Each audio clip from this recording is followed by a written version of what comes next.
ولید بن مغیرہ نے رسول اکرم صلی اللہ تعالیٰ علیہ وسلم سے کہا اگر نبوت حق ہے تو میں آپ سے زیادہ اس کا مستحق ہوں، کیونکہ میں عمر میں بڑا ہوں اور آپ سے زیادہ مالدار ہوں۔ اس پر یہ آیت نازل ہوئی۔ ایک قول یہ ہے کہ یہ آیت ابو جہل کے بارے میں نازل ہوئی۔ ابو جہل نے کہا کہ ہم نے عبد مناف کی اولاد سے سرداری میں مزاحمت کی، اور اب وہ کہتے ہیں کہ ہم میں ایک نبی ہے جس کی طرف وحی نازل ہوتی ہے۔ اللہ کی قسم ہم اس پر ایمان لائیں گے نہ کبھی اس کی پیروی کریں گے، یہاں تک کہ ہمارے پاس بھی ویسے ہی وحی آئے جیسے اس کے پاس آتی ہے۔ عقیدہ نبوت کے بارے میں چند اہم باتیں۔ اس سے معلوم ہوا کہ نبوت کا چناؤ اللہ تعالیٰ کی طرف سے ہوتا ہے۔ اعمال، قومیت یا مال کی وجہ سے نبوت نہیں ملتی۔ عقیدہ نبوت سے متعلق چند اہم باتیں یاد رکھنے کی ہیں۔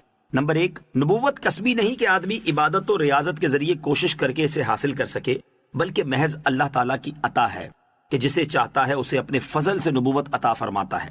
ہاں، دیتا اسی کو ہے جسے اس عظیم منصب کے قابل بناتا ہے۔ جو نبوت کا منصب ملنے سے پہلے ہر طرح کے برے اور مذموم اخلاق سے پاک اور اچھے اور قابل تعریف تمام اخلاق سے مزین ہو کر ولایت کے جملہ مدارج طے کر چکتا ہے، اور اپنے نسب و جسم، قول و فعل، حرکات و سکنات میں ہر ایسی بات سے پاک و صاف ہوتا ہے جو باعث نفرت ہو، اسے عقل کامل عطا کی جاتی ہے، جو اوروں کی عقل سے بادر جہاں زائد ہے۔ کسی حکیم اور کسی فلسفی کی عقل اس کے لاکھویں حصے تک نہیں پہنچ سکتی، اور جو اسے کسبی مانے کہ آدمی اپنے کسب و ریاضت سے منصب نبوت تک پہنچ سکتا ہے، کافر ہے۔ نمبر 2، جو شخص نبی سے نبوت کا زوال ممکن مانے وہ کافر ہے۔